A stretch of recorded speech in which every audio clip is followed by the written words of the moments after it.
Hi, and welcome to the Changing Perspectives podcast, the show where we discuss a variety of topics including grief, parenting, health and wellness, and relationships.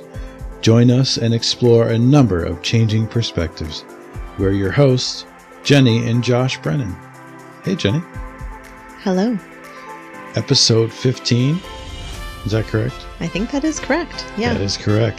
Yes. So a little peek behind the curtain. I don't think we've ever recorded this late at night. It's a little late. It's late. Yeah. You're a little tired.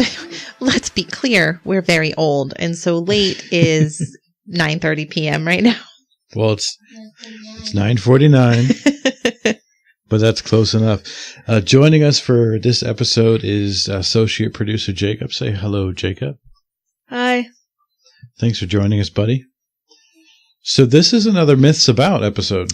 It is. So this is Myths About number 4, right? Because we did Myths 4. About hospice, myths about... Are there myths about the number 4? Well, no. This is... home, hospice. Did you do on what Dad does? Yes. And then this one? Yes, correct. Yes. So this is our 4th in Not the Myths about the number 4. Right. But this is our 4th in the Myths About series. Not grief, not parenting, sort although of. kind of. Not relationships, although kind of. We're definitely relationships. Definitely relationships? People don't really go there. No. Oh, true. That's true. That's okay. true. All right. That's actually probably a myth. Let's do the big reveal. This is Myths About Disney World. Walt Disney World. Yes. I know. People are probably like, wait, what? What happened? We've listened to episodes about grief, about tissue donation, about funeral directors, about relationships, parenting, and now a place. And for everyone that doesn't know us personally, that might seem like a stretch. But really weird. Disney is a very big part of our life, right? Yes. Jacob, what is our second bathroom called? What do we call it? The Mickey bathroom. The Mickey bathroom. That's right. Yeah, not because we like kidnap Mickey Mouse and he's captive in our bathroom. I feel so exposed. I know. With this episode. So we have this like long list of potential topics for podcast episodes, and there's a lot of Disney ones on there, and quite honestly, I think you and I could have done an entire podcast series on Disney World. Yeah, and the truth of the matter is there are so many great Disney podcasts out there, specifically about Disney World, traveling to Disney World. I listen to a lot of them. I'm a fan of a lot of them. Yes, you're right. We absolutely could have done a whole podcast on Disney, but I think that the topic of Disney and how we're going to portray it, describe it, does fit, I think, in line with changing perspectives. The changing perspectives about parenting, relationships, family topics. It's important to us. It's important to a lot of families. I think it's relationship building, creating memories. It's a great way. I think Jacob hit the nail on the head, as usual. Kind of is about relationships, actually. For us, I think for our family, that's a big part of the draw. So background on Disney World and our family. When I was a child, my maternal grandparents would go to Disney World every Thanksgiving. And so it was kind of part of our holiday tradition. We didn't go with them every Thanksgiving, but my mom would take them to the airport. And so that is why my family never had turkey on Thanksgiving, which was always weird to my friends and then weird to my children. Really peeling back the layers now. Yeah, it's getting real because my mom had to take them to the airport super early, so she couldn't put a turkey in the oven. So we always had turkey on Christmas and lasagna on Thanksgiving. Yeah. People were always like, whoa, that's weird. So now I'm very strong about needing to have turkey on Thanksgiving. Anyways. Kind of feel like lasagna right now. As I got older, my grandparents started bringing me to Disney World with them. And so it is a very kind of fond part of my childhood memories. And so there's an emotional connection to Disney World for me. Well, that's like memorializing your grandmother a little bit. It is kind of like an enduring connection, like the Polynesian resort at Walt Disney World was where my grandmother would stay. So, and I think my sister feels the same way. Going there, although they've redesigned it since I was a child, but going there always made me remember her. And I have a picture of her. It's special to and you. me there. You can't help but get a little teary-eyed when we walk in the lobby. Yeah. So, what, do you have something to say, Jacob? You just looked startled. Oh. Is the picture in the hallway? That picture? Yeah. The picture of me in the hallway. That's at the Polynesian. So that's my backstory to Disney. Yeah. And then, Josh, did you only go once? So, can we back up a little bit? So, I guess, are we describing this myths about traveling to Walt Disney World or Walt Disney World in general? Both. Maybe a little bit of both? Yeah. Okay. My background is much different. I didn't go to Disney World until I was 16. And then, like a very typical 16-year-old, didn't want to go. You did not want to go. And I know this because I was in your life then. So, we were together 2 years at that point. Almost 2 years or something. Sounds like about almost 2 years. I was I a junior going into senior year? Something not really like important that. For the details. But I was a grumpy teenager, regardless. We piled in a car. Big deal, big first family Disney trip. Drove all the way down to Florida. Not the best car ride. Well, first, though, you made it all the way out of the state, and then someone realized that they forgot the tickets. Almost out of the state. Almost out of the state, and then had to turn around. So we had to turn around. Back before tickets were electronic. Yeah, well, and back before personal electronic devices. I have no idea what I did for a in the car? 24-hour drive down. What is that? 95? Yeah. Yeah, I have no idea what I did. But anyway. So you as a child don't look back on your childhood memories of Disney with the same fondness that I do. So we were big Disney fans, movie-wise, entertainment-wise. It was great. It was that first trip. But all I wanted to do was get back to my high school girlfriend. Oh.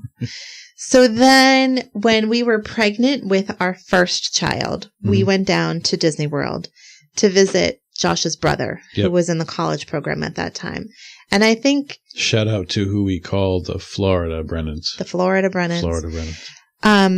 I think that both of us they're still there. They're still there. He never came back. I think we walked away from that trip, our first Disney trip together, saying... Ugh, we're never going back to Disney. Like we had a strong aversion. We did to Disney at that time. I know Jacob is looking at me all shocked. Why? I think because we didn't have children with us. So your brother didn't have children. It was just a bunch of adults. And I was pregnant at the time. So I wasn't, and I was very early in my pregnancy. So I was sick and not feeling well. And like the rides were making it worse. And, you couldn't go on a lot. I couldn't go on a lot. So I think we didn't get, I think we did it wrong. And not that your brother had us do it wrong.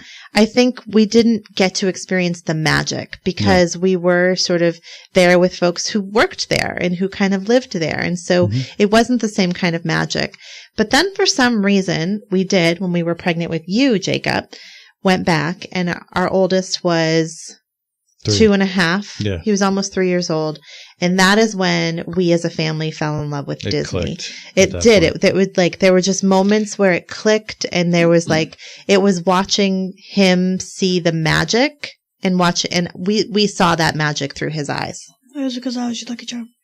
Oh, Jacob says that it was just because he was our lucky charm. It could be. I was very pregnant with you. Yeah, you were in mom's belly. I was extremely pregnant, but still able to have a really good time. So I guess it wasn't about the pregnancy at all, why I wasn't having a good time the first time. I think it was just, we weren't a family with kids yet. So, and we didn't experience we did it wrong. We did it wrong. Which is one of our myths here. Eventually we will get into the list of the myths here. We went to, I think we only went to one park, and it wasn't, it was just different. But what I wanted to say was that first trip when Did we say Jackson's name? We can say it, I guess. Jackson's name when he was 2.5.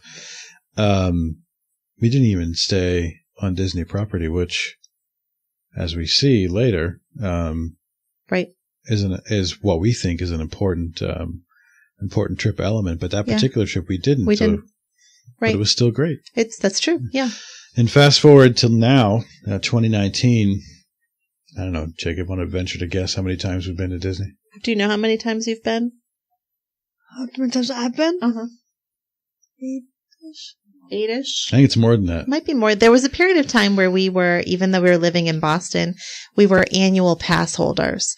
And this was when you were under 3, because it was free for you to fly. Mm-hmm. Well, when you were 2 and under. So there was a few years where we went to Disney World 3 times in 1 year. And then there was 2 years where we didn't go at all. The year we bought our house, we didn't go. We said, we're buying a house. We have to cancel our Disney trip. Decisions. And then 2018. Yep. Right. We went in December of 2017. We didn't go at all in 2018. And then we're going for a big trip. Big trip coming up. In 2019. So aside from that, since Jackson was 2 years old, we've gone every year, at least once a year, except for 2 years. Mm-hmm. And for 2 of those years, at least, we went 3 times. And a couple times we went twice. So I think, a lot. And I just wanted to say, I think that Disney means a lot to us and our family. If you're listening to this, hopefully you're interested in Disney. But if not, you can be sort of just learning about how something might be super special to your family, and you can use that to connect and something to look forward to, discuss.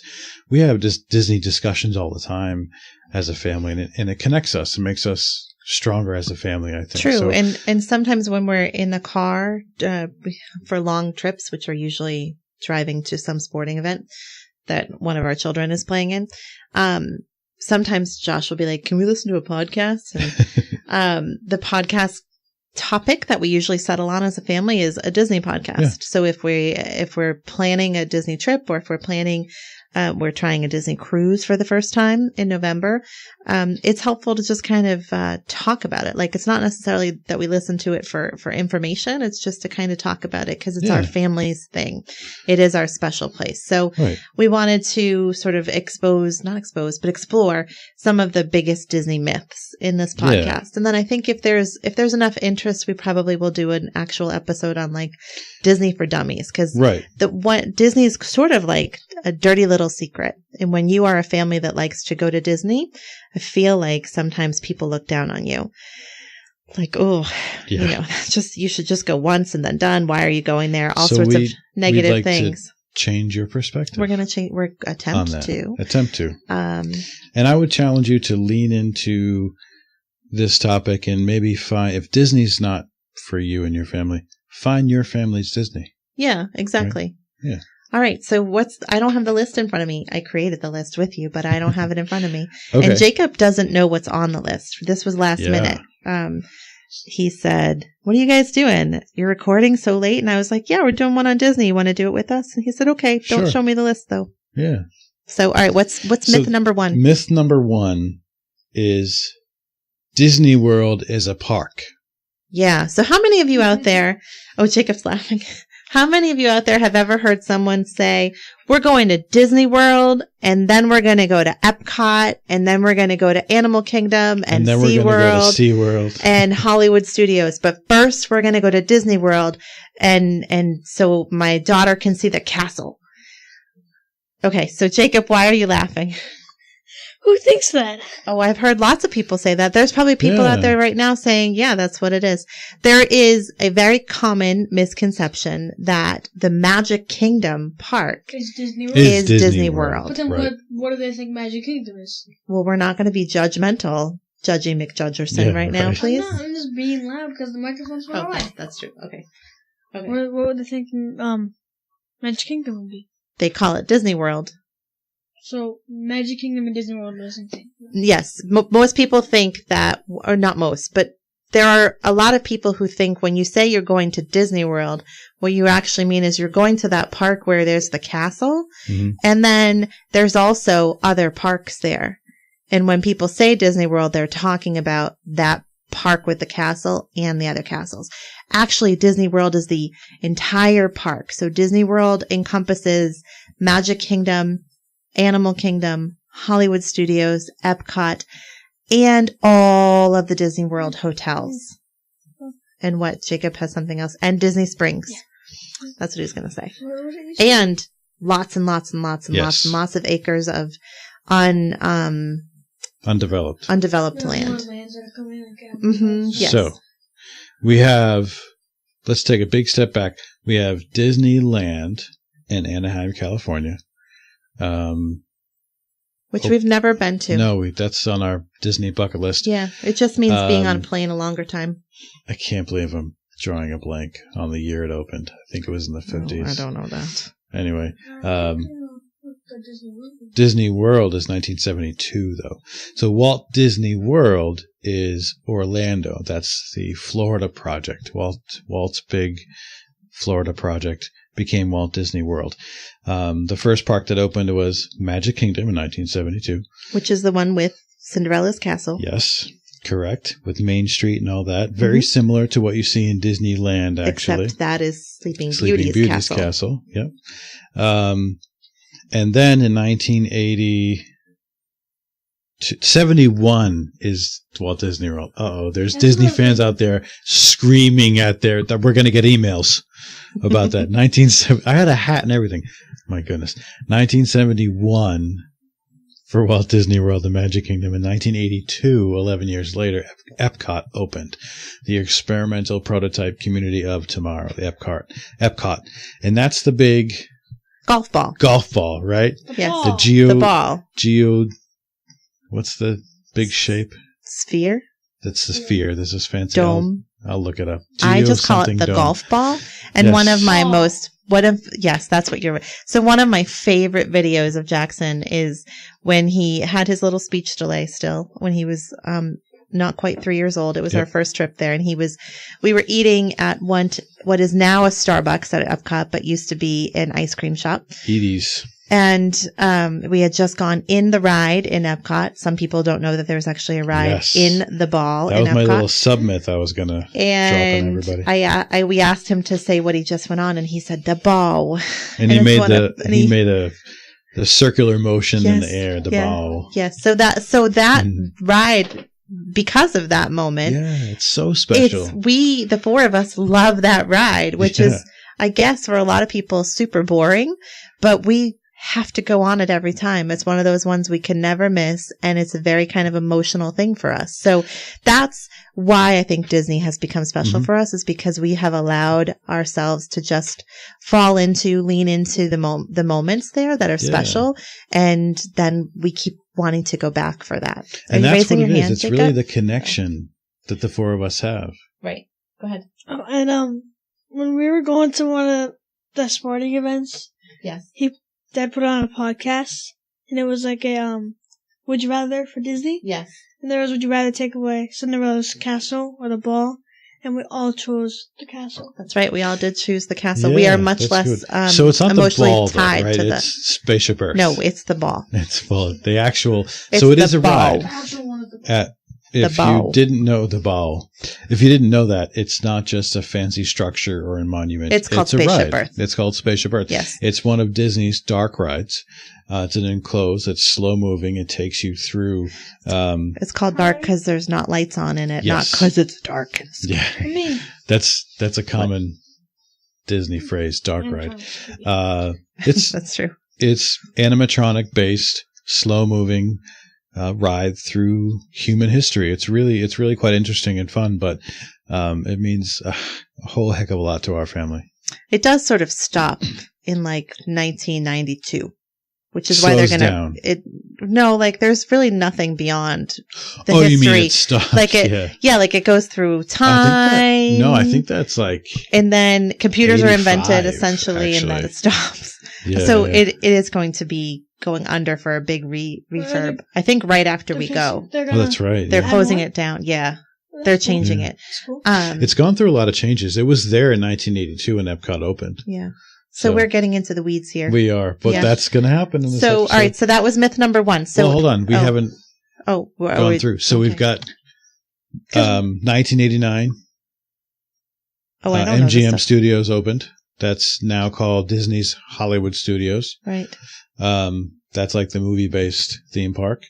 And then in movie-based, and now that's like the hub for Star Wars. Yes. And it's changed Pixar. a lot since 1989. So there's a big sort of Pixar, Toy Story, and Star Wars section there. And now you have, in 1998, Animal Kingdom opened, which is obviously animals-based experiences. We love Animal which Kingdom. Josh has really struggled with, because if you listened to one of our earlier episodes, he's really anti-zoo, like strongly anti-zoo. Oh, I didn't know this about you, Jacob. You're officially anti-zoo. So we don't go to zoos a lot as our family. No. But you don't consider Animal Kingdom a zoo. It's not really a zoo. I'm still not crazy about, if you're going to be a zoo, Animal Kingdom's not really a zoo, but if you're going to be a zoo, they're kind of doing it right. Yeah. The enclosures aren't really enclosures. The animals are treated amazingly well. Right. But it's a different, unique experience. There are animals there, but it's really a theme park. It's a beautiful theme park. A lot of great stuff in Animal Kingdom. That was the most recent park to open.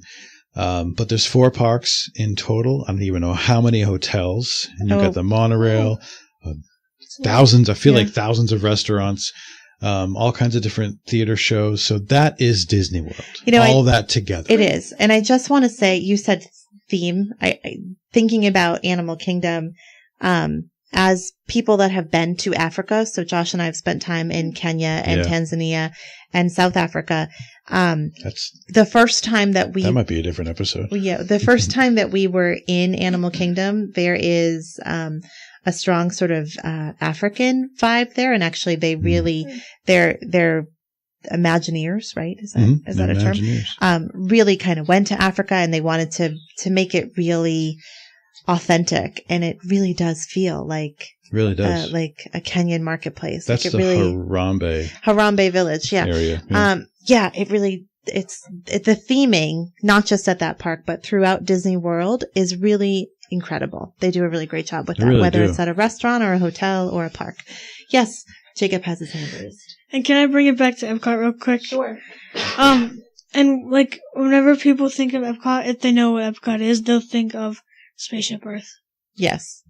Yeah, they'll think of the ball. Yeah, right. Absolutely, exactly. That'll pop in their mind.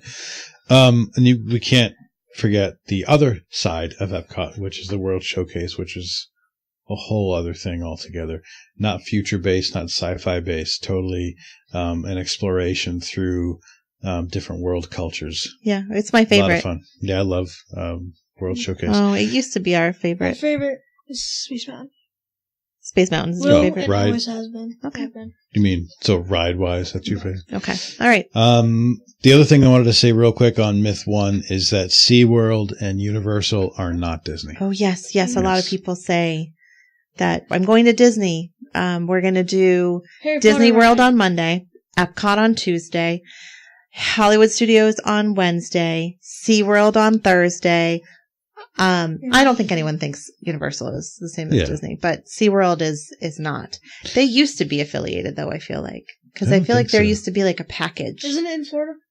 Yeah, I feel like when I was younger, we'd have to fact check this, but I feel like one of the times I went with my grandparents, there was like a SeaWorld ticket add-on you could have. Oh, maybe. To your ticket package. But which might be where the myth comes from. Yeah, lots of great destinations in Orlando that are not Disney. And SeaWorld and Universal are not, obviously. Yes, Jacob.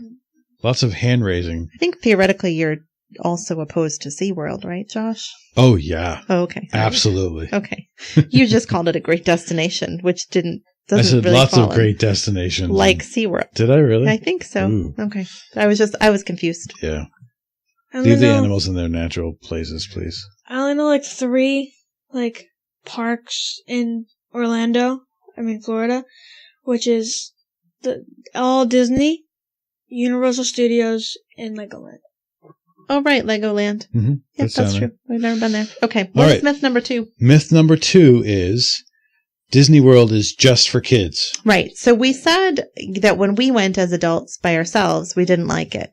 However, since that first trip, you and I have been back there by ourselves, and it's spectacular. It's great. It's wonderful to go as adults without children. There's so much to do. There's so much to do, although we have a hard time doing the things that are really special to our family without the boys, because then we feel really sad. Yeah, it's finding a different kind of side of Disney. Yeah. For us as adults. But going as adults can be really wonderful. It's not just for kids. There's enough there to interest and keep adults entertained as well. Absolutely. And one big reason how it's not only for kids is, isn't there like a beer and wine festival?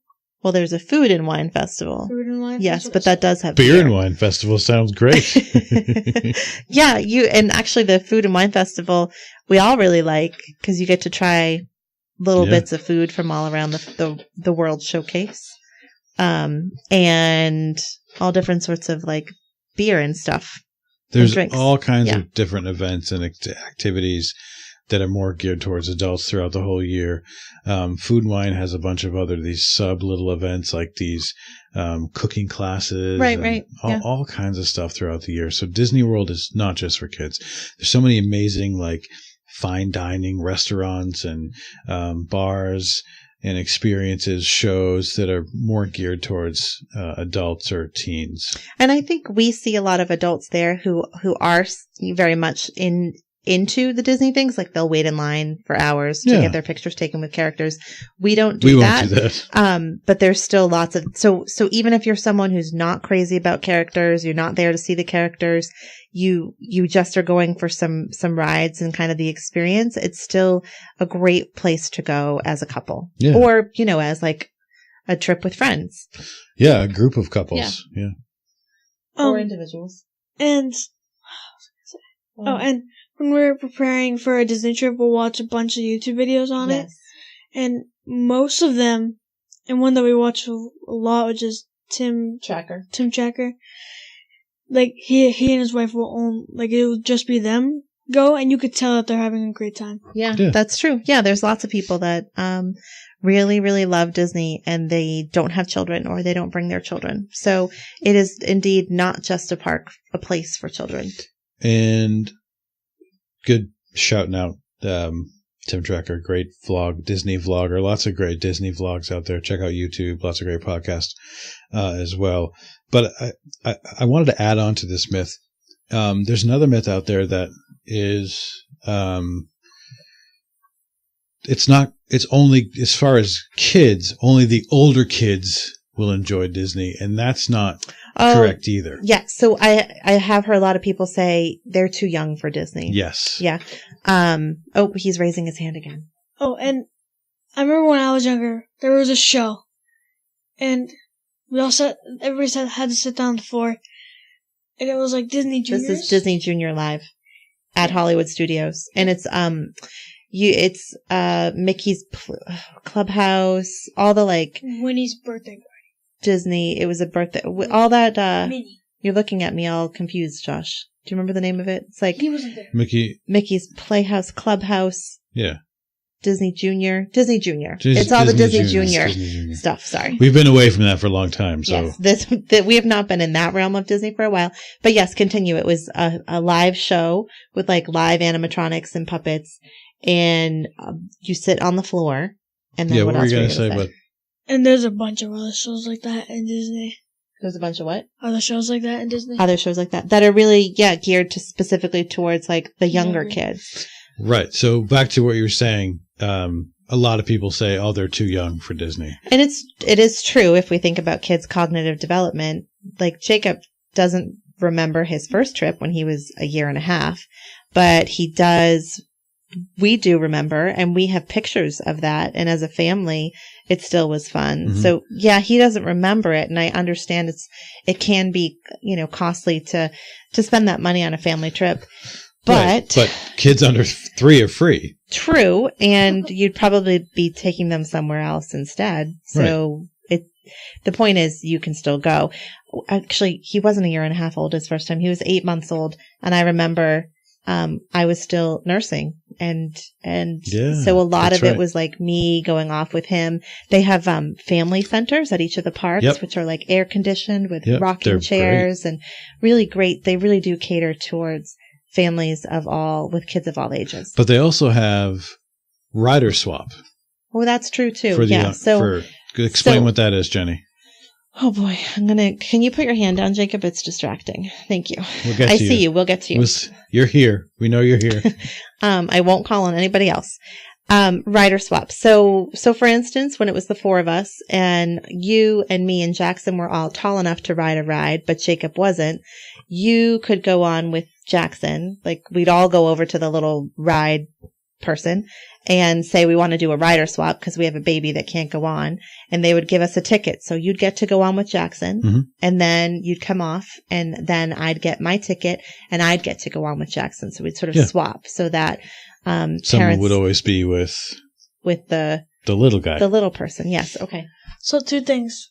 One, which ride was that? Oh, there was a bunch of different rides, like Thunder Mountain, anything that's a height restricted ride. And two, it can be like age restricted in some rides. It could be what? Age restricted. Gotcha. Age restricted. I don't know English. In some rides, because in the Everest ride. Yes. I mean, once the Yeti's fixed, and before it was all flashy. Yeah. It was pretty scary.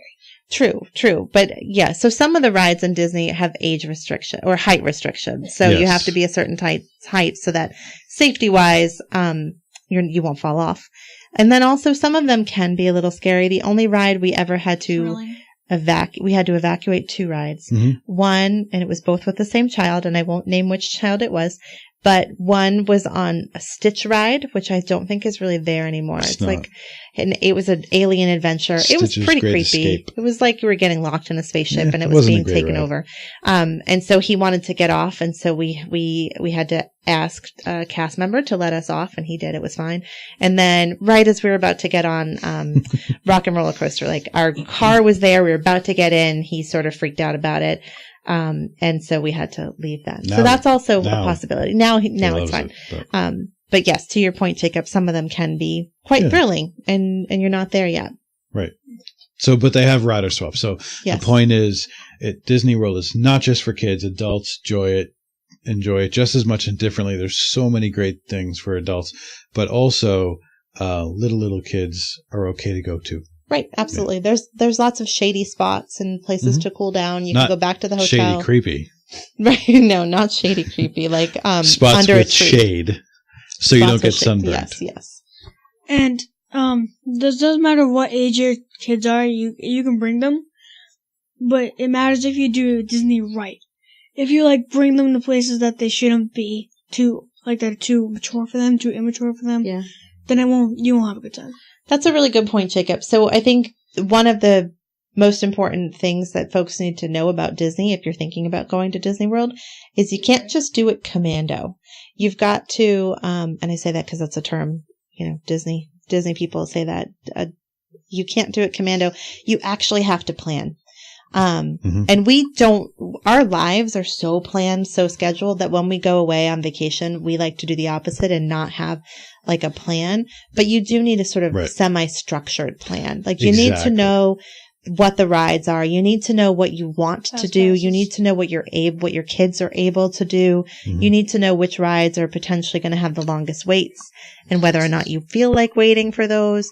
Those are the sorts of things that you do need to research. You can't just kind of get off the plane, show up at the Magic Kingdom, and pull out a map and be like, hey, what's this place have? If you do that, you are going to be stressed. And to your point, Jacob, you're probably going to have a really hard time with little kids. Well, put your map away and get your app out. True. Remember, judgment-free zone. Judgment-free zone. Okay. What's our next myth? But don't get a paper map.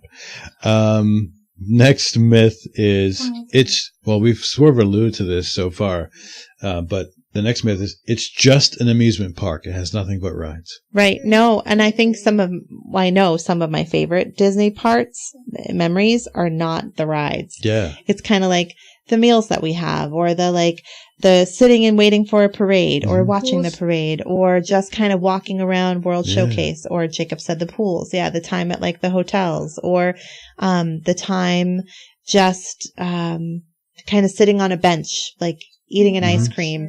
Yeah, eating lunch Watching or something like that. Watching the shows. Just kind of, I think it's just the fact that we don't have to have sort of a schedule or a routine, but we can all be together and not be bored. And there's limitless things to do at our fingertips that are going to make us have fun. I definitely do not. And also make us fun. I definitely, what? No, Jacob and I knew. Okay. I definitely do not think of Disney World as an amusement park at all. Yeah, no. When I think it's an experience. Yeah, amusement park. What comes to mind is like Six Flags or something like that, right. Or even like a carnival. But Disney World itself, when I think of Disney World, I don't even think of rides. The rides are great. A lot of great memories. But the rides aren't even just rides. They're experiences. They tell a story. Right, right. And so it's not just like, hey, here's a fast roller coaster, get on it. Wasn't that cool? It's like hey, you're hiking in the Himalayas and be on the lookout for the Yeti. And it's going through this like ride queue that's very authentic to the Himalayas. And then you're in this story, and not just on that ride, but every ride is a story. Well, and you can jump on a train, and it's the wildest ride in the wilderness, right? Right, yes. Or you can go through the Splash Mountain, which is a journey through a Disney movie, which is Song of the South. I don't know. It's a movie I've never seen. Yeah, but it's actually not that great, the movie, but I so enjoy the theming in there. I love the theming in there, but the movie itself has gotten a lot of negative feedback. It just wouldn't. It doesn't hold up. It doesn't hold up at all. Yeah. For reasons we won't discuss, but yeah, they're not just rides; they're experiences. But Disney World itself is not just rides; it's so much more. Right. So you can be a person, and in fact, my grandmother hated rides. So remember, at the beginning of this, I said that they would go every Thanksgiving. I think the only rides she probably ever did was like Small World in the Magic Kingdom, and maybe some of those other rides that are geared towards preschoolers. But she didn't like rides. She just liked to go and people watch. And she was a shopper too, right? She did enjoy shopping. She was a shopper. I do. And so there are lots of people like her who don't necessarily enjoy rides, and I'm not a thrill ride person anymore. But I do get dragged on things like Tower of Terror by my 3 boys. You're welcome. Yeah. But I enjoy just like when Jacob was 8 months old and I was kind of the person that was with him all the time. Yeah. I would just sit while you and Jackson were on rides, and it was lovely. It was still fun. So, okay, what's our next myth? Okay. Myth number 4. The food is just theme park food. Yeah, no. Like burgers and hot dogs. I don't remember the last time I had a burger in Disney. Have I ever had a burger in Disney World? I've never had a burger in Disney World. You've never had a burger in Disney World? Mm-mm. No. I don't think I have either. Yeah, no, their food. Oh, no. Maybe at Epcot at the Fountain, whatever that place is. That we don't really like that place. Yeah. That's probably the only place that's kind of like burgers and fries. Yeah, you can get a burger and fries. You can get a burger and fries if you want to, but there's tons of different stuff. I think people think food court food. Yeah. Right? Or like fast food. Yeah. What's funny is when we went, I don't even remember what year, we were pregnant with Jackson, so 2005, there was a McDonald's, I think, in the Animal Kingdom. That's true. But not anymore. It's in Dino Land. Now it's Restaurantosaurus, right. I think. Oh, and they're not all like food court stuff, because they're big meals. Because like at the Gaston's food place, what's it called? Gaston's Tavern. Gaston's Tavern in Magic Kingdom. And Gaston from Beauty and the Beast. A villain has a whole little village named after him. Yeah. No, that was a callback to our Disney and Deaths episode. Go ahead. I'm done now. Go ahead. Okay. And they have like a giant piece of what's it called? Giant piece of cinnamon rolls. Cinnamon rolls. Yes. It's huge. It is huge. It's ridiculously huge. And that was a good point, Jake. There's so many amazing food options. It's not just amusement park fast food. Yes, they have really anything really, you like. They also have like warm roasted peanuts that you can buy Jackson and I like the glazed almonds. Those are our favorite. Oh, those are good. Yeah. And of They have course a the unique Mickey smell. pretzel. There's so many smells. So many smells. They also, you can get pickles, fresh pickles in Magic Kingdom. Sure. And baked potatoes, fresh baked potatoes. Yes. But really, if you actually are a foodie, Go to Disney World. They will go to Disney World and go during Food and Wine Festival. But also, there are some really great signature dining restaurants, like fancy dining, that we've actually never really been to, you and I. But those are amazing and are there as opportunities and options These for are you. world-class restaurants, like top exactly. 5-star. Yeah. Right. So, definitely not just theme park food. In fact, it's hard to find theme park food. It actually is. Some of my favorite food, just in general, is Disney food. Like what? Oh, like turkey legs. Turkey legs. I hate turkey legs. I'm a gigantic turkey leg fan. A fan of gigantic turkey legs, actually. Of course, you know what? There's a spot in Magic Kingdom I love. Anything from there, Sleepy Hollow. Oh yeah, they have waffles. They have waffles with Nutella and fruit. Those are quite amazing. Those are good. They have the savory waffles, like it's chicken almost like too. a chicken sandwich. Yeah, they do. Yeah, lots of good stuff there. All kinds of stuff all throughout, all in Disney World. Great food. Yes, we could do a whole episode. We on could, Disney and World there are food. podcasters out there that do. There's a ton. Yeah, there's it is not theme park food. It is not fast food. Yeah.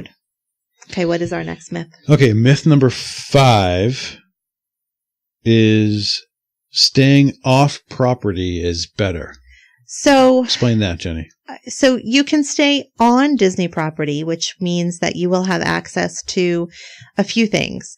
One is you will be able to, when you land at the Orlando International Airport, you will be able to board a bus. You don't have to even get your suitcase. You can just go straight down to the lower level and then all the way to the end of the building and scan your little ticket that they send you ahead of time. It's a bracelet, your magic band, and they put you on a bus and they ship you off to your hotel, and then they ship your luggage there for you as well. Right from the plane. Right from the plane. So you don't have to rent a car. You don't have to worry about getting your own transportation. So that's one of the benefits of staying on property in a Disney hotel. And there are 3 classes of Disney hotels. There are value resorts, which are kind of like a motel, the outside entrances to each of your rooms, a pool, no hot tub on the ground. I was going to call it campus. No hot tubs. And most of the beds are full-size beds, double beds in the room. But those are your sort of economy level. Then there's moderates, which is our family's favorite. Yep. So, just a step up, they all have pools. They also have hot tubs. Bigger beds, right? Bigger beds. The beds are, queen-size beds. Some of them will also have a trundle bed and can sleep 5. Yeah. And those are, slightly more expensive, but still really quite affordable. Mm-hmm. And then the third class is deluxe, which is your big sort of opulent resorts like the Grand Floridian, the Polynesian, the Contemporary, those sort of nicer, larger, more, like 4 or 5 star hotels that are more expensive. Doesn't matter what class you're staying in. You have that transportation available to you regardless. That's one of the benefits. Right. One of the other benefits is that then once you're there, you get transportation to the parks. So from your hotel, depending on what hotel you're at, your transportation could be a bus that rolls up in front of your hotel and takes you to each of the parks. So there'll be a bus that goes to Magic Kingdom, a bus that goes to Epcot.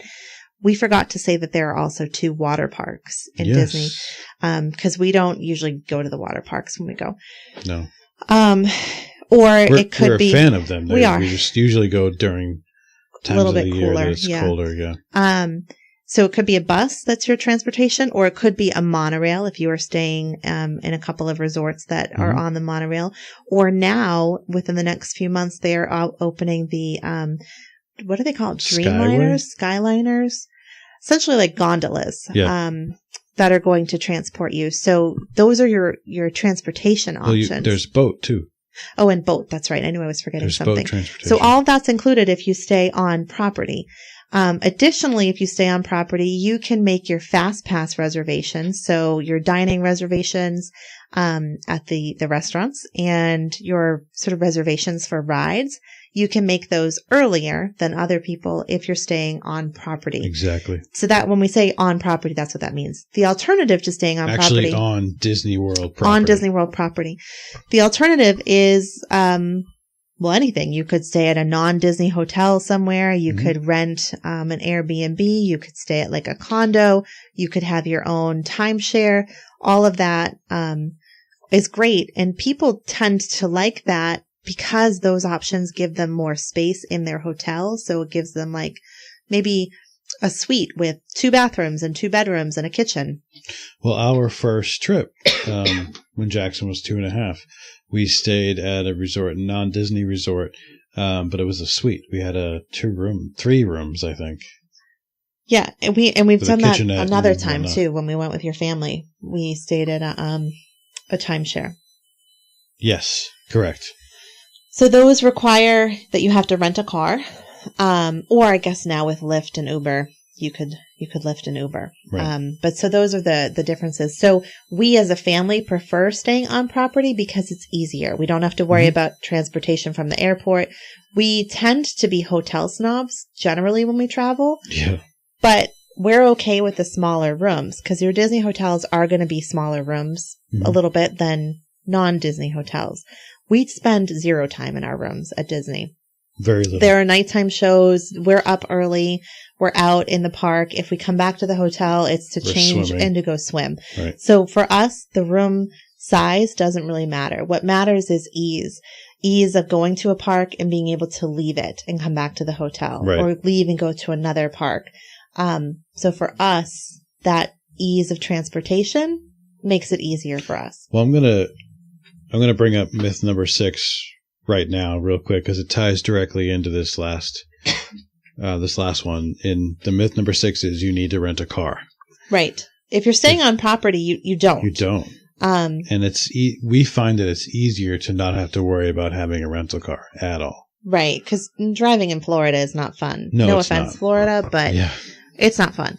And I can say that because we just rented a car recently in Florida, not in Orlando. But it's not. When I'm on vacation, I also I don't want to have that though. We've had a rental car while we're in Disney. True. Yeah. But Disney is not dry. So you can also have alcohol at all of the parks now. So I don't want to be drinking in any of the parks and then have to worry about driving either. Or it usually takes a little bit longer to get to your car rather than just jump on a Disney bus or jump in a Lyft or something. And then having to find parking and all that kind of thing. It feels like leaving a vacation for me. I guess when I'm on vacation, I don't like driving. I don't like having to think about anything. I don't want to have a GPS or map or anything. So for us as a family, we really like staying on property and not renting a car and using Disney transportation. Although on our last trip, we did use Lyft a lot. We did. Because it was really kind of busy. We wanted to get to a park. We wanted to get to Animal Kingdom to do the new Pandora ride, which meant leaving very early. Before the buses started running. And a few mornings, there was a long line for the bus at our hotel. So we called a Lyft and were at the park before the bus had even left the hotel. And then we were like, oh, this is awesome. We broke the seal on Lyft for the rest of the trip. And so it was like $6 a ride. Yeah. So that did change it for us a little bit. But I think if we had younger kids with car seats and strollers and stuff like that, it would have been different. Yeah. But, renting a car is helpful, in a situation where you're off property. Maybe you're doing some other things. You're visiting family or something. Right. Obviously, you having a Disney World trip in conjunction with something else. But if you're going to Disney World, staying on property, it's a lot easier to not have to worry about a rental car. Yes. And a lot of people say, well, one of the days I'm going to SeaWorld, or one of these days I'm going to Universal on my 6 or 7 day trip in Disney World. We're taking a break from Disney, going to Universal for a day. So I might need a rental car. And the thing is, a lot of the resorts actually have transportation to some of these other parks. There, I believe on Disney property is a rental car. I don't remember the company. Yes, that too. I don't want to say because I can't remember which company it is. Yeah, I can't remember. But either. they will, you get yourself there. there's shuttle buses. It's very easy to do for one day. Right. You could take a lift there. You also can get groceries delivered to your hotel room on Disney property. Which we do. There's little convenience stores at all of the hotels, which in most of them you can also buy like beer and wine, food, breakfast for the morning, things like that. Yep, absolutely. So everything you need is there. So you really don't need a rental car. No, you don't. Yeah. Okay. Myth number 7. It's too expensive. So there's no way around it that Disney is expensive. Yes. It just is. Disney knows how to make you spend money. Yep. There are some ways that you can save, though. You can go during times of the year where it's not sort of peak season.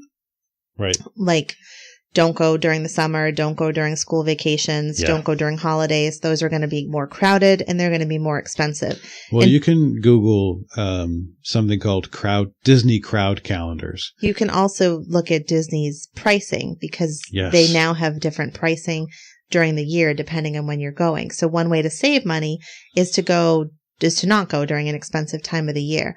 Another way to save money is to drive if you're somewhere where it's drivable, or to, watch your airfare, save up points. That's one of the ways we were able to go a lot too, is we would go so often, then we would get free flights. So we'd go again. And then with your food cost. So depending on the age of your children, the size of your family, Disney does offer a dining plan. Actually, at this point, a variety of dining plans. And during some points in our family's life, the dining plan actually saved us money. And sometimes during the year, Disney will offer you free dining. So if you pay full price for a room, you will get free dining plan for everyone in your party. So sometimes that saves a tremendous amount of money for families. And it has worked out for us in the past. I think now where we are, we've essentially decided dining plan doesn't work for us because it's actually too much food and we don't like to sit down for big meals a lot. We like to just sort of graze a little bit. It'll be a little and bit share of a meals and stuff like that. But the dining plan can save people a lot of money. Also, you can bring your own food into the parks. Yes. And like I said, you can have groceries delivered to your hotel room, and the hotel rooms are going to have like at least a small fridge. So you can plan to bring sandwiches or bring lunches or eat breakfasts in your room. Or, share meals. There's definitely ways to save your money there. And you don't have to buy souvenirs or anything like that. Nope. Once you're in Disney, aside from food, you don't really need to spend money on anything. Right. There, of course, are extra things to purchase, different tours and different experiences that cost a little more extra. But obviously those things are options. Sure. Optional. Yeah. You can really save money in a whole lot of ways. So once bunch of ways. Once you buy your tickets for how you're going to get there, whether you're driving or your airfare, and you buy your passes to get into the parks, and you pay for your hotel, you can set a food budget and pretty easily stick to it. It's very easy to then, if you don't have a budget, you can spend a whole lot. You can make Disney very expensive. Absolutely. But There's so many different levels. Yeah, you absolutely can go and be really, mindful of your cost. Mm-hmm. It's definitely doable. And there's lots of resources out there to help you kind of plan, how to make your budget work for you and your family. Mm-hmm. Yeah, there's lots of different resources. I'm thinking of a couple books that I know of that we can throw in the show notes. Tips about how to save money at Disney. And there's quite a few Disney-specific travel agents who won't necessarily always be able to get you a deal, like a cheaper price, but they're going to be able to know Disney. They're going to know the ins and outs. And so we don't typically use travel agents, Josh and I guess because I'm a control freak and I enjoy looking for deals and bargains and kind of putting together the puzzle of traveling. But we have for Disney. Because they're so specialized. And so a lot I think of Disney it's a good travel idea. agents don't charge you extra. There's there's extra cost to use them. No, there's no cost. If this is going to be your first Disney trip, it's probably a good idea to do a little research on your own, but then also probably book through a travel agent. And there's so many free activities at Disney, especially when, let's say, you're doing a 5-day trip and you only have park tickets for 3 days. You've got 2 days to sort of come up with something else to do. There are so many free activities and free things going on at the different hotels and different restaurants and whatnot. So there's things you can do that don't cost money. Something that comes to mind is that a lot of people don't know about. It's not really advertised, is the electrical water pageant. Oh, right. That happens at night. Yes. Don't follow me there, though. Do you remember the year we went and I was like, come on, everybody. I know what time it's coming. And we missed it. But then we did accidentally wind up still seeing it. Yeah.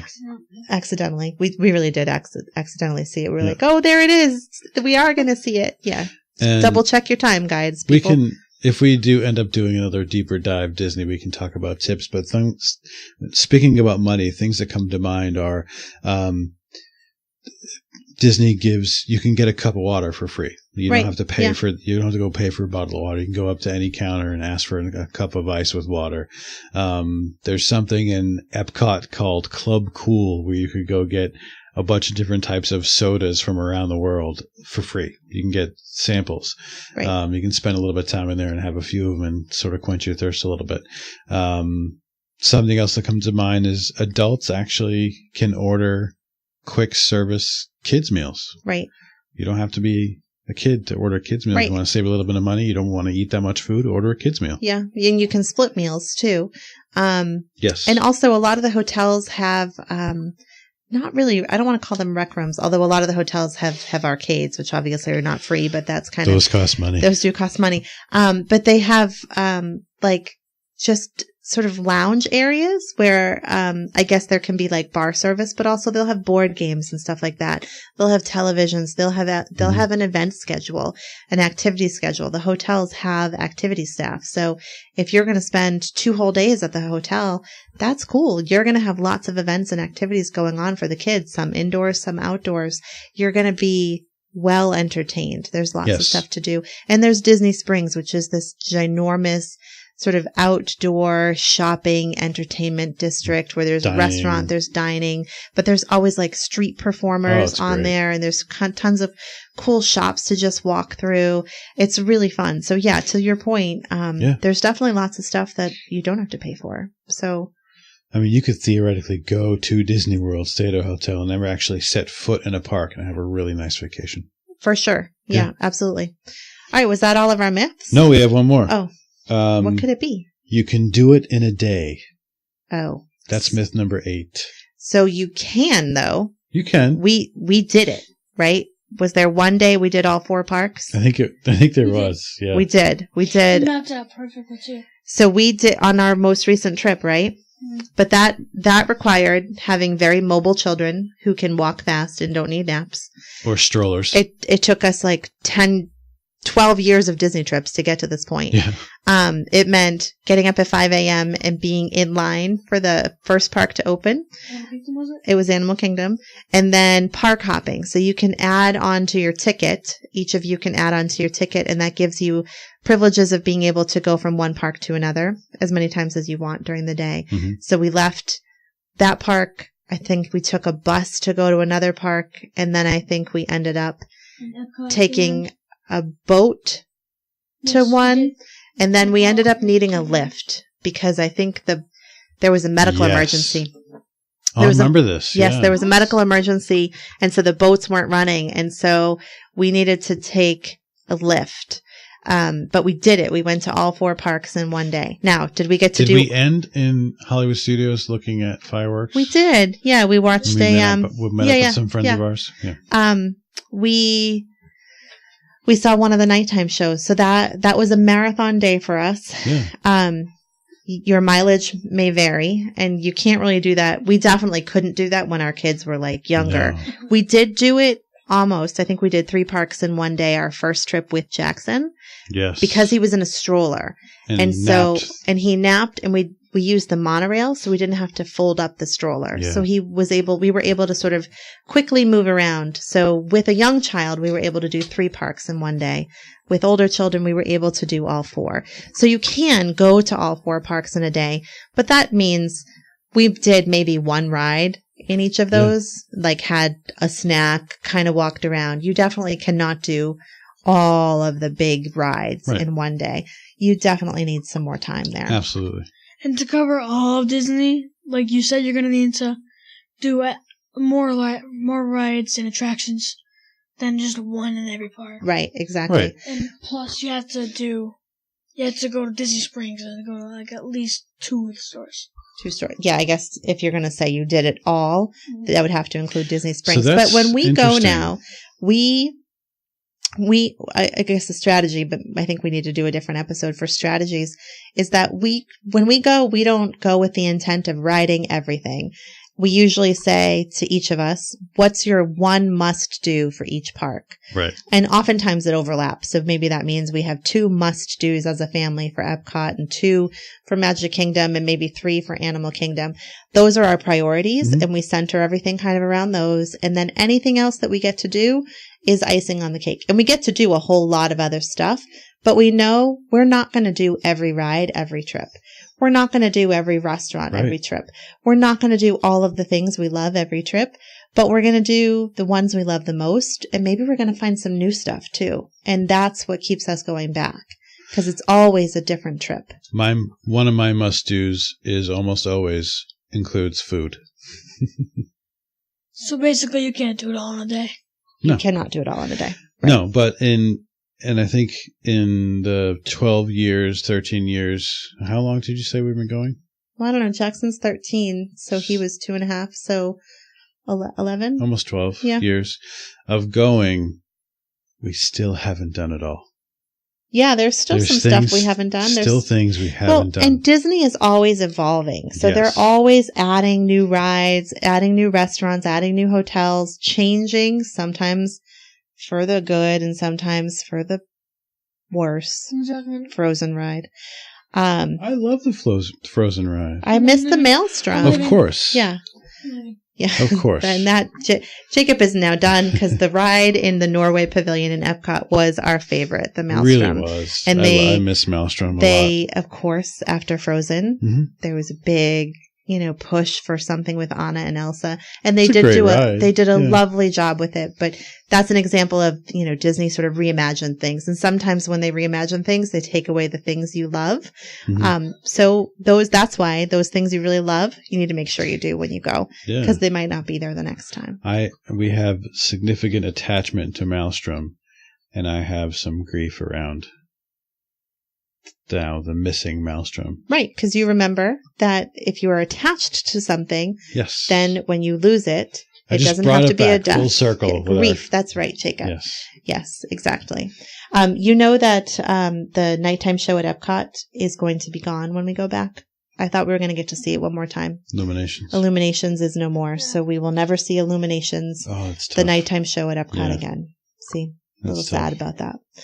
But there will be something different. Yes. So Disney also kind of pushes us to change. Right. And there's not a lot of disappointment with the decisions they make. We usually can enjoy a lot of the new things that they do. Yeah, that's true. All right. So those were our myths. I think that's it. That's all the myths. So those were the big myths that we kind of hear. These are the things we hear when people are like, oh, where are you going on vacation? And these are people who don't know us very well. And we say Disney, and they go, oh, I went to Disney once. I hated it. And usually we're like, you probably did it wrong. Tell us why you hated it. And so these are some of the common myths that we've heard throughout the years, throughout our travels to Disney. So wanted to bring you a little bit of an opportunity to change your perspective on some of that. And certainly if you have questions or want to chat about it more, let us know. And let us know your myths, or myths that come to mind, or facts about Disney that you want to ask about. This is one of those things that we love a lot. We love going. It's important to us as a family. And we've gotten to know a little bit about Disney. I think we're, for the most part, I'd consider us experts in traveling to Disney. We've done it a lot. We've learned a lot. We do a lot of research when we go. Things change all the time. We try to stay up to date with those changes. And I think we've figured out how to make Disney work for us. And so what works for us might not work for other people.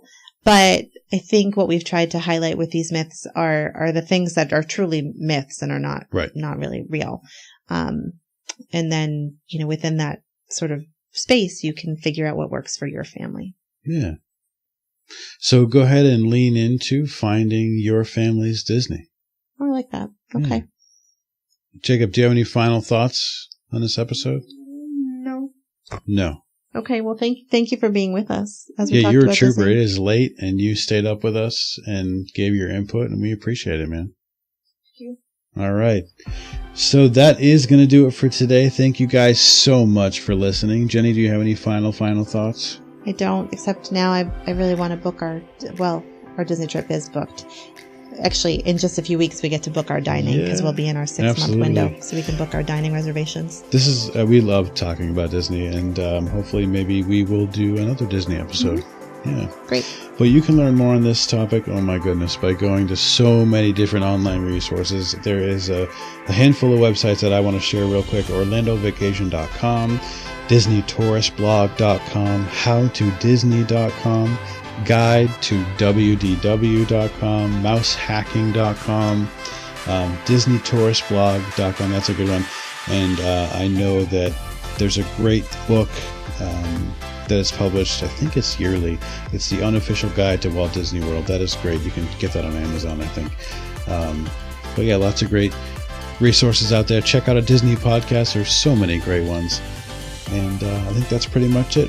Everybody, please go ahead and follow us on Facebook at Changing Perspectives Podcast and on Instagram at Changing Perspectives Blog. You can check out our website by going to changingperspectivesblog.com or send us an email to changingpodcast@gmail.com. Changing Perspectives, new episodes are released every Monday and Thursday. Go ahead and subscribe to the show so you'll never miss an episode, and we will see you next time. Say bye, Jenni. Bye, Jenni.